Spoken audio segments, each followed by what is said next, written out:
जिंदगी में सफलता लेना। यस है ना? यस। समझ रहे हैं आप? यस। तो फैमिली में कौन से आते हैं पता चल गया? एफ लिख लेना और जितने तुम्हारे फैमिली में लोग हैं उनके नाम लिख डालना। दूसरा कौन सा है? Are for relative. रिलेटिव में कौन आते हैं? जितने रिश्तेदार है तुम्हारा, वो पंजाब रहता है तो नहीं, ऐसा है कोई लोग होता है सर वो तो पंजाब रहता है, तो खाली गुड़गांव में काम करके 3 लाख का टीम बन जाएगा। हेलो, खाली गुड़गांव में काम करने से 3-4 लाख का टीम जो चीटर है यस है नो, उसका नाम लिखो यस है नो, और अपने सीनियर से डिस्कस करो कि सर पंजाब में मेरे 10 रिलेटिव रहते हैं, बताइए मैं वहां पर बिजनेस शुरू करना चाहता हूँ, कैसे काम करूँ? यस है नो? तो दोनों का कॉम्बिनेशन चाहिए। अगर सीनियर जाने को तैयार है तो तुमको भी तो जाना पड़ेगा ना। जाना पड़ेगा कि जाना पड़ेगा? यस, समझ रहे हो? लिखो। तो रिलेटिव जो जिधर रहता है भारत के किसी भी कोने में उसका नाम लिखना है। और ये करना जानते हो क्यों जरूरी है? अगर रियल में इस बिजनेस का 14 लेवल अचीवर बनना है ना, तो ये ऐसे काम करना पड़ेगा जैसे मैं बता रहा हूँ। समझ रहे हो आप? गुड़गांव में घुड़ी आते रहते कोई लोग इधर इधर इधर इधर इधर इधर है ना। अब बोलते हैं सर 2 साल हो गया, चौथे लेवल हुआ है, तो उसका कारण कौन है? कौन कारण है? कितने तो नया आदमी जोड़ जाता है ना, जुड़ जाता है, वो साले को 2 साल हमको पकड़ने में ही लग जाता है। हाँ, वो भागता रहता है इधर उधर, छिटकता रहता है। क्या करता रहता है? छिटकता रहता है। बहुत लीडर है हमारे, नाम लेके डायरेक्टली बोलूंगा तो उसको बुरा लगेगा, बेइज्जती कर दिया सर। 2 साल भाग रहे इधर बेलगाम डोरे की तरफ। समझ रहे हैं? अरे लगाम में आ जा जल्दी, जितना जल्दी लगाम हो जाएगा। बात समझ आ रही है? जितना जल्दी लगाम में आएगा ना उतना जल्दी कामयाब होगा। है? कुछ मांग रहे हैं तुमसे, हम बोले पार्टी से दारू पार्टी मांगता है क्या कुछ चीज तुमसे? तो क्यों करता है बे? क्यों भागता है? भाग क्यों रहा है तू? भाग मत, अपने आप को ठोक इस सिस्टम में, पकड़वाओ अपने आप को किसी सीनियर को और बोलो कि सर जो फैक्ट्री का जो हमारा सुपरवाइजर होता है ना, जितना वो जालिम नहीं होता उससे ज्यादा तुम जालिम बन जाना मेरे को इस बिजनेस में कामयाब होने के लिए। पक्का कामयाबी मिलेगा।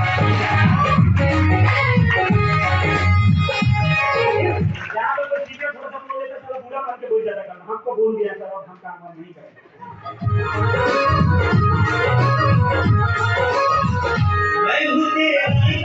बुरा मान जाता है और जब फैक्ट्री में जाएगा 2-4 गाली भी देगा, 2-4 ठोकेगा, पिटेगा, है ना, फिर भी दूसरे दिन जाएगा। जाता है नहीं जाता है? लेकिन इस बिजनेस में क्यों नहीं जाता है? क्योंकि यहाँ पे कोई बॉस नहीं है, यहाँ सैलरी नहीं मिलता है। तो सैलरी नहीं मिलता है तो जबरदस्ती ड्यूटी भी तो नहीं करवाया जाता है तुमसे यहाँ। यस है नो? तो मेंटालिटी का फर्क है कि भारत के लोग जो ज्यादातर लोग हैं वो जॉब मेंटालिटी के लोग हैं, यानी कि जहाँ पे डंडा लेकर खा रहे हैं वहां उससे काम होता है। और कोई फ्रीडम वाला काम दे दो कि तुमको अपने मर्जी से यहाँ पे समय देना है तो साला नहीं देता, अपने मर्जी से टाइम नहीं देता। अरे अपने मर्जी से जिस दिन टाइम देना शुरू कर दिया ना तो तुम्हारे ही मर्जी से पैसा आना भी चालू हो जाएगा, किसी के ऊपर डिपेंड होने की जरूरत नहीं है। बात समझ में आ रही है? बात समझ में आ रही है तो बोलो हाँ आ रही है। कुछ इधर से कुछ इधर से, इधर से उधर से नहीं, बात समझ में आ रही है सब बोलो हाँ, एक साथ बोलो। बात समझ में आ रही है? अब ऐसे क्यों मैं डर रहा हूँ कि सबको एक ही टाइप का बात करना है, अलग अलग महारथी नहीं बनना है, एक ही बात करना है।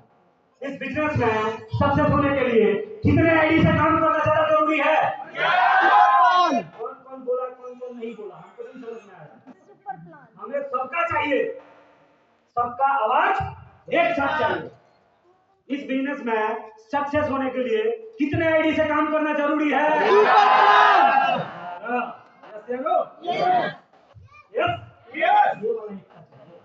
समझ रहे आप? ये वाला कॉम्बिनेशन चाहिए जो सबका एक साथ में। अगर मीटिंग रख दिया गया टाइम पे, है ना, तो ऐसा जलसा और ऐसा आंदोलन बना दो उस मीटिंग को, है ना, कि सारा सीनियर के एक आवाज के साथ 2000 लोगों का भीड़ लग जाना चाहिए, है ना, बिना बुलाए बिना कम किए। तैयार है सभी? चलिए, लिस्ट में रिलेटिव हो गया। दूसरा तीसरा कौन सा है? हेलो, तीसरा कौन सा है? इंस्टीट्यूशनल, है ना, फ्रेंड्स, यानी कि पढ़ाई के समय के हमारे जो मित्र थे वो फ्रेंड्स सबके जीवन में होते होंगे। 4-5 क्लास भी पढ़ के छोड़ दिया होगा, उसके भी 2-4-10 भी तो पक्का होते हैं, है ना, होते हैं ना। बात समझ में आ रही है ना? Are you getting my point? समझ में आ रहा है ना? ये वाले भी दोस्त होंगे आप सभी के पास में, है ना, जो पढ़ाई के समय के होंगे, वो जिधर रहता होगा उससे कांटेक्ट में आ जाइए और इनसे थोड़ा सा रिलेशन बनाइए। जो दूर के लिए बताया ना, दूर के, है ना, ऐसा नहीं कि जैसे डीटीएम आया 6 महीने तक बात नहीं किया था। हेलो, 6 महीने तक कोई बात नहीं किया था। जैसे डीटीएम आया फोन किया, भाई साहब हेलो हेलो, तुम तो मेरे सबसे बेहतरीन रिश्तेदार हो, मैंने एक बिजनेस किया है, आ जाओ मेरे साथ में, दोनों लगा के जय हिंद भातरम माता पता नहीं बात फाड़ कर देंगे। 6 महीने तक तो सलाह इसको एक दिन ही कॉल नहीं किया। अरे अभी कॉल कर रहा है, बोले कि बिजनेस लेकर आए, दोनों मिल के आग लगा देंगे। वो तुम्हारे सोच में आग लगा देता है, लगा देंगे कि लगा देंगे, है ना। तो पहले जो दूर का रिश्तेदार है उससे नजदीकी का रिलेशन पहले बनाइए, थोड़ा धरे रखिए, और जब उनसे बढ़िया रिलेशन बन जाए तब उनको इस बिजनेस के बारे में बताइए। जैसे हो इंस्टीट्यूशनल हो गया। चौथा एम्प्लॉई, सहकर्मी। सहकर्मी यानी कि जहां भी आप काम करते होंगे, आप अकेले तो नहीं, एक फैक्ट्री में आप अकेले होते हैं, कैसे होता है, अकेले नहीं होते ना, काफी लोग होते हैं ना, तो उनका भी नाम लिखना है। पहला काम क्या है, नाम लिखना है। कोई लोग लिस्ट नहीं बनाते, पहले ऐसे ही बताने लगता है। प्रोसेस का पालन करना है।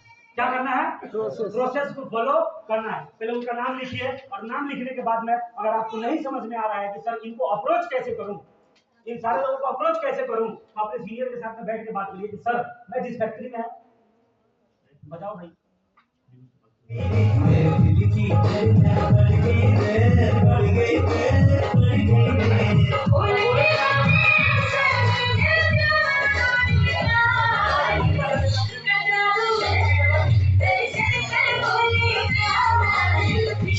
हेलो, हाँ जी, उड़ने के लिए तैयार है क्या? उड़ने के लिए तैयार है क्या? हमारे बीच में हमारे मेंटर, आज के हमारे चीफ गेस्ट आ चुके हैं, तो उनके स्वागत के लिए रेडी हैं सभी? है ना, वो सब तैयार रखना, सभी शुरुआत नहीं कर देंगे। तैयार है उड़ने के लिए? तो म्यूजिक, आप सभी साथ देंगे और ऐसा साथ दीजिए कि उनको भी लगना चाहिए कि यार ऐसा